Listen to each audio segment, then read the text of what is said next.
최대의 문제를 만나게 되죠. 그 최대의 문제가 뭐예요? 죽음이죠. 죽음이 최대의 문제예요. 결국은 우리가 밥을 먹고 살아가는 것도 생명을 얻기 위한 것이고, 또 일터에 나가서 일하는 것도 바로 생명을 얻기 위해, 살기 위해서 나가는 것이죠. 그런데 그렇게 삶을 살다가 마지막에 만나는 것은 죽음이에요. 누구도 피할 수가 없고요. 그래서 이 죽음은 인간 최대의 문제라 할 수 있겠어요. 근데 하나님께서는요, 오늘 우리가 이렇게 죽음에 이르는 것을 기뻐하지 않으셔요. 오히려 생명의 삶을 살기를 원하세요. 그래서 이 세상에 보내주신 분이 바로 예수님이신 거예요. 그 예수님을 통하여서 우리에게 생명을 주시고 영원한 삶을 살게 해 주시는 거예요. 그런 의미에서 예배하는 여러분, 오늘도 주님 만나시기 바라고, 주님 안에서 생명의 풍성한 은혜를 다시 한번 힘입는 은혜의 날 되어지기를 간절히 바랍니다. 예수님께서 가버나움에 가셨어요. 가버나움에 가셔서 백부장의 종을 고치시는 일이 있었어요. 그리고 나서 어디로 가셨느냐? 나인이라고 하는 성읍, 나인이라는 마을로 가신 거예요. 그때의 제자들, 그리고 또 많은 무리들이 예수님을 뒤따랐어요. 근데 나인성으로 갔는데 때마침 나인성에 무슨 일이 생겼느냐? 장례의 행렬이 나오는 거예요. 근데 이 장례의 행렬이 참 뭐랄까 좀 심상치가 않은 거예요. 왜 그런가 했더니 어머니가 관길을 쫓아 나오면서 통복하면서 슬피 울면서 나오는 거예요. 근데 그 외에 가족이 없는 거예요.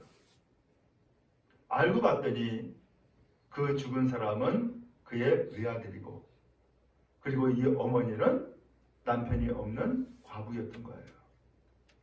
그러니까 이 어머니는 삶을 살아갈 때에 유일한 희망이 있다면 누가 희망이겠어요? 그 아들이죠.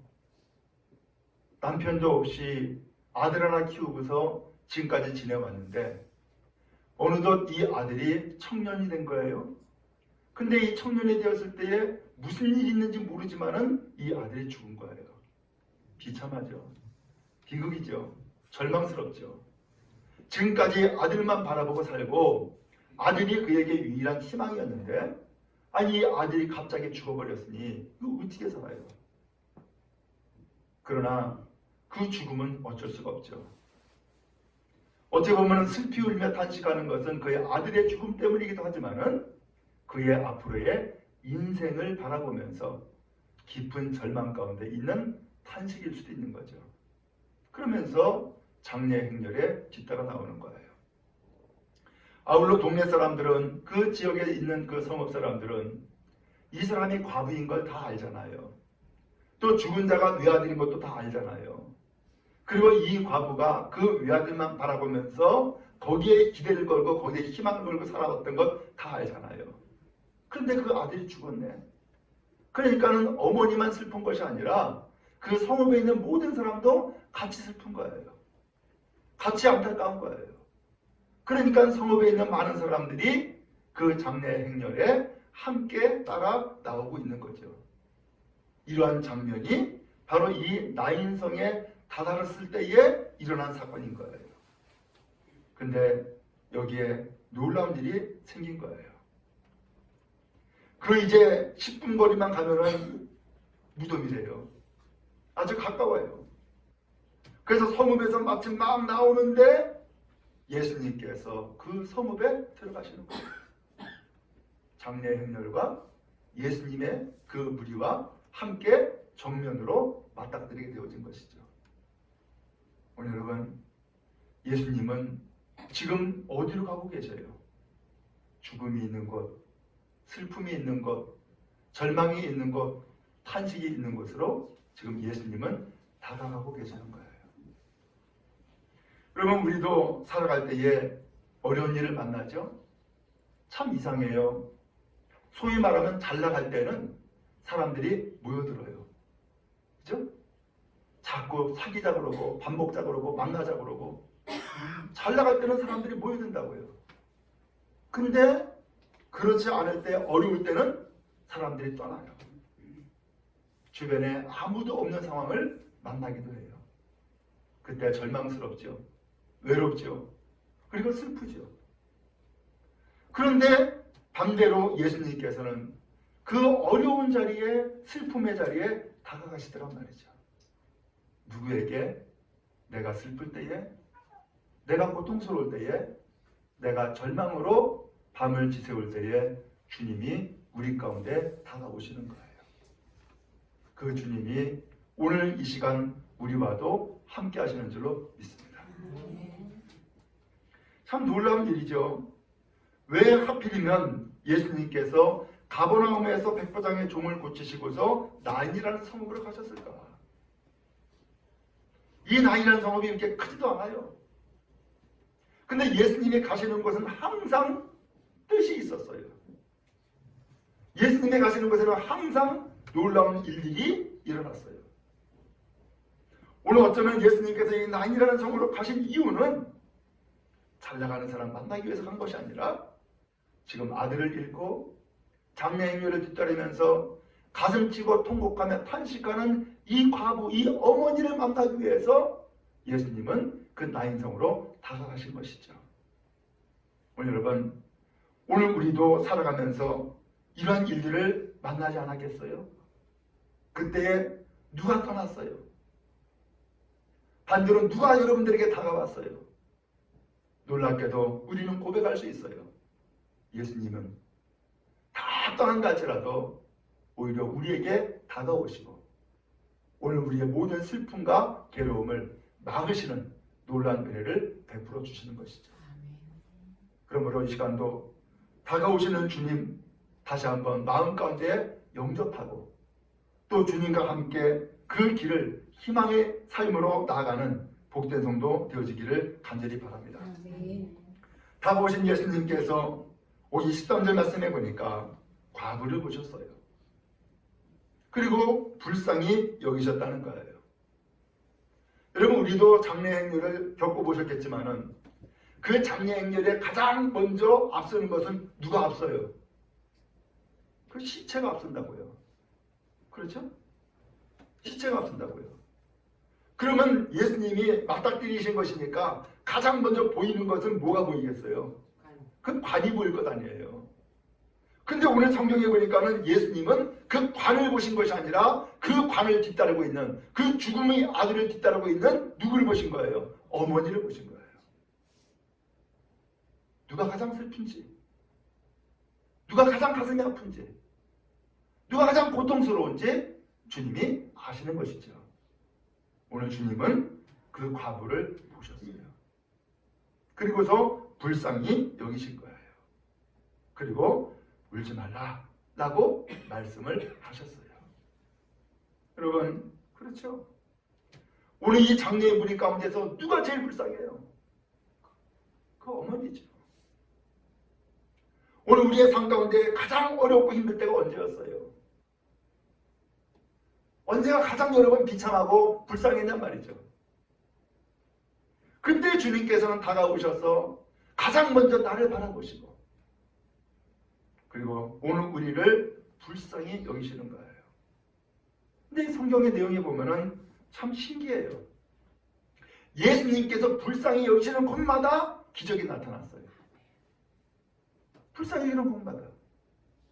오늘 주님께서는 이 과부를 불쌍히 보셨어요. 그리고서는 울지 말라 하고서는 눈물을 닦을 것을 위로하시고 격려해 주신 거예요. 오늘 여러분, 주님은 오늘 우리의 위로자가 되어주시는 거예요. 주님 안에서 위로받으시기를 간절히 바랍니다. 여러분도 겪으시지만은 많은 어려움이 있을 때에 위로할 사람이 없어요.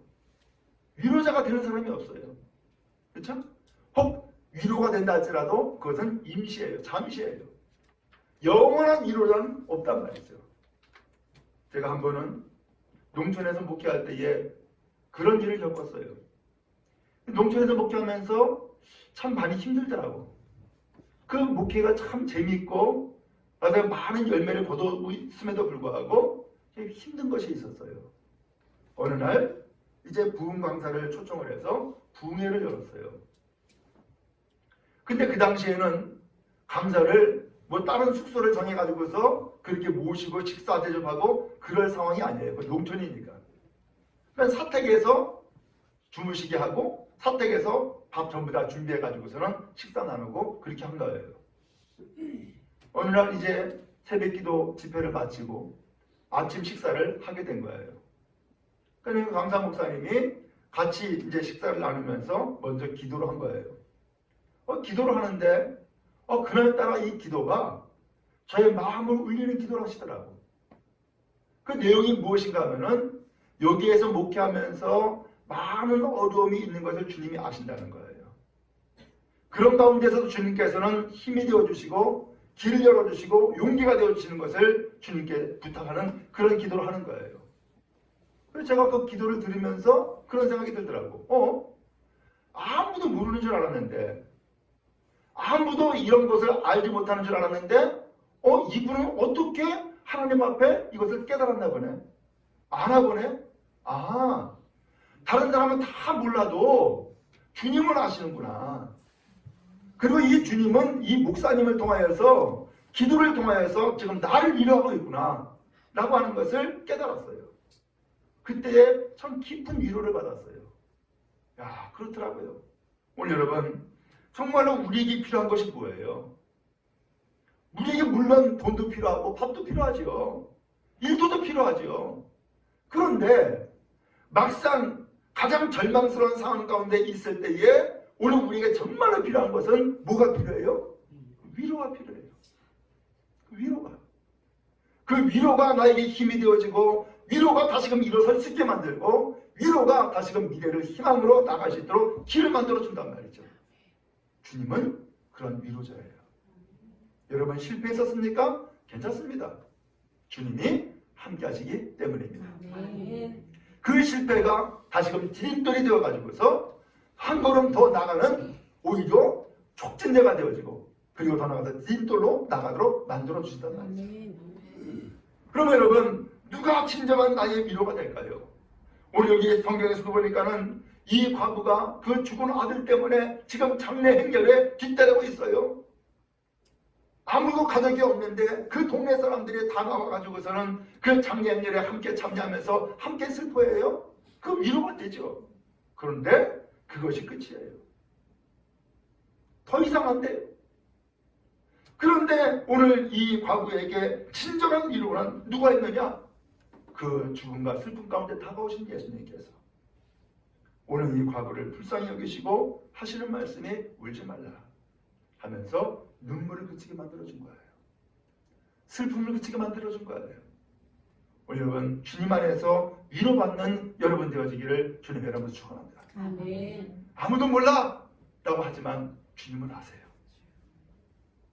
주님은 나의 형편을 아시고 나의 상황을 아시고 나의 처지를 아세요. 그래서 오늘 우리에게 오히려 용기 주시고 힘주기를 원하시고 다시금 소망으로 나갈 수 있도록 길을 만들어 주시게 돼요. 주님 바라보시고 다시금 용기 얻고 희망을 갖고 믿음으로 나가는 우리 모든 성도 되어지기를 간절히 바랍니다. 한편 14절 말씀해 보니까는 이제 예수님께서 이 장례의 무리에 더 가까이 가시는 거예요. 그러더니만은 관에다가 손을 대셨어요. 어떻게 됐을까요? 지금 한참 무덤으로 향하던 이 장례의 무리가 예수님이 손을 딱 대심으로써 장례의 무리가 거기에서 스톱된 거예요. 멈춰서게 된 거예요. 오늘 이 관에다 손을 대었다? 이것은 시체에 손댄 거예요. 당시 율법의 규례에 의하면은 시체에 손대면은 부정이 탔어요. 그래서 일주일 동안 정결 예식을 해야 돼요. 근데도 불구하고 예수님께서는 이 관에다가 곧 시체에다가 손을 대시는 거예요. 오늘 주님은 그러한 분이세요. 오늘 주님은 죽음을 이기시고 사망 권세를 이기신 분이시기 때문에 이 죽음의 문제를 주님은 친히 손으로 막으시는 거예요. 그리고 절망의 문제를 친히 손을 대시고 막으시는 거죠. 멈추게 하는 거예요. 더 이상 못 가게 하는 거예요. 그리고 예수님께서 말씀하시는 거예요. 정내가 내가 내게 말하노니 일어나라. 아니 이 청년 죽었잖아요. 지금 이미 시체가 됐잖아요. 이제는 묻어야 되잖아요. 그런 상황 가운데 있는데 예수님께서는 관에다가 손을 대시면서 이 사람을 부르시는데 청년아! 라고 하면서 이 청년을 부르시는 거예요. 마치 살아있는 사람을 부르듯이. 그리고 하는 말씀이 내가 네게 말하노니 일어나라! 라고 말씀하시는 거예요. 오늘 예수님은 뭐 하신 거예요? 오늘 이 죽은 자, 그래서 시체가 된 자, 누워있는 자, 냄새난 자, 이 사람에게 일어나라고 하면서 그에게 지금 생명의 말씀으로 그를 부르고 계시는 거예요. 그랬더니 죽었던 자가 일어나 앉는 거예요. 말도 했대요. 도대체 무슨 말을 했는지는 알 수 없지만 말까지 한 거예요. 결국은 이 청년은 죽었던 자가 다시금 사는 놀라운 역사를 얻게 되어진 거예요. 예수님은 이와 같이 생명 주시는 분이에요. 오늘 이 어머니에게 가장 귀한 은혜는 뭘까요? 가장 큰 위로는 뭘까요? 그 아들이 생명을 얻는 거예요. 회복되는 거예요. 이것보다 큰 위로는 없어요. 이게 가장 큰 위로고 가장 큰 은혜고 가장 큰 축복이 되어지는 거예요. 예수님은 그 장녀의 무리를 맞이하시고 관에 손을 대시면서 그 죽음의 무리를 멈추게 하시고 더 나아가서 그를 일어나라 말씀해 주심으로써 그에게 생명을 다시금 불어넣어 주신 거예요. 놀라운 역사가 이 장녀의 무리 가운데 일어나게 되어진 것이죠. 여러분 그렇습니다. 일어나시기 바랍니다. 아멘. 주의 음성 들으시기 바랍니다. 아멘. 무엇이 우리를 죽을 만큼 힘들게 합니까? 무엇이 절망스럽습니까? 무엇이 나를 꼼짝 못하게 만듭니까? 그건 어둠의 세력이죠. 죽음의 세력이란 말이죠. 누가 이것을 이길 수 있게 만들까요? 내 힘으로는 안 되네요. 사람이 동원되어가지고 일어난다 할지라도 그게 안 되네요. 그러나 주님은 그 절망의 무리를 막아쓰시고 친히 불쌍히 여기사 위로하시고 그리고 일어나라 말씀해 주심으로써 생명의 말씀으로 그를 불어넣어 주신 것이죠. 결국 그는 생명 얻었어요. 일어났어요. 말까지 해요. 그리고 이 청년이 어머니에게 가게 되어진 거예요. 성경에 보니까는 예수께서 그를 어머니에게 주셨다라고 했습니다. 오늘 그 죽은 아들 대신해서 이제는 생명을 회복한 아들을 대시금 돌려주신 거예요. 주님은 그런 분이세요. 오늘 여러분 그런 의미에서 무엇 때문에 우리가 안타까워해요? 오늘 이 과부는 죽은 아들 때문에 안타까워해요. 죽은 아들 때문에 슬퍼하고 있고요. 죽은 아들 때문에 지금 절망하고 탄식하고 있어요. 그리고선 그를 땅에다가 묻으려고 마지막 장례 행렬에 지금 가고 있는 거예요.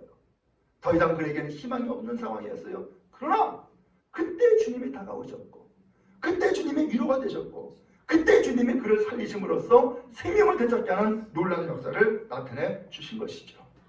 오늘 여러분, 오늘 예수님은 우리에게도 이와 같이 생명 주시는 분인 줄로 믿습니다. 아멘. 희망을 노래하십시다. 아멘. 그리고 주님을 맞이하고요. 다시 한번 믿음으로 나가는 우리 모두가 다 될 수 있기를 간절히 바랍니다. 아멘. 근데 이 놀라운 역사는요. 이 죽은 아들 혹은 이 과부에게만 있었던 것이 아니었어요. 이 광경을 장례행렬에 그 모든 사람들이 다 봤잖아요. 얼마나 기가 막히고 얼마나 놀라운 일이에요. 성경 16절에 보니까는 모든 사람이 두려워하며 하나님께 영광을 돌렸다는 거예요.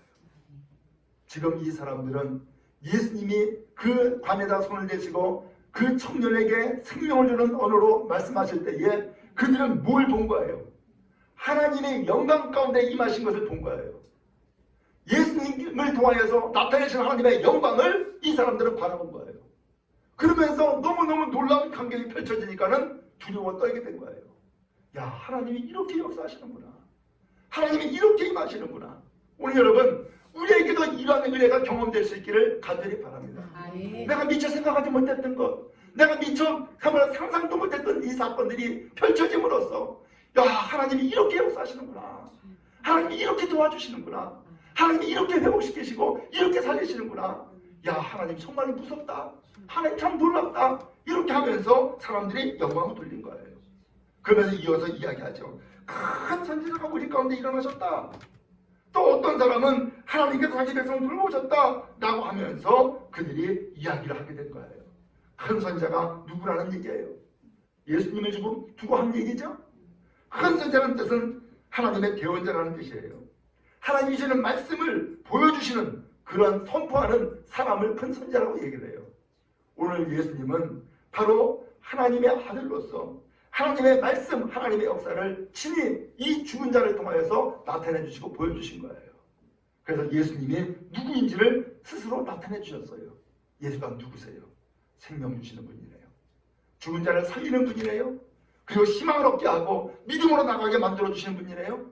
오늘 주님의 놀라운 은혜가 오늘 이 죽은 자의 행렬 가운데 임했고 그 다음에 이 과부에게 임했던 것처럼 여러분에게도 임하게 될 줄로 믿습니다. 아멘. 주님 바라보세요. 주님 의지하세요. 주님이 나에게 다가오십니다. 주님이 나에게 손을 대시면서 나를 위로하십니다. 또 주님이 나에게 말씀하시면서 일어나라 말씀하시면서 절망과 탄식 가운데서 다시금 일어서게 만들어 주십니다. 주의 말씀을 들으십시오.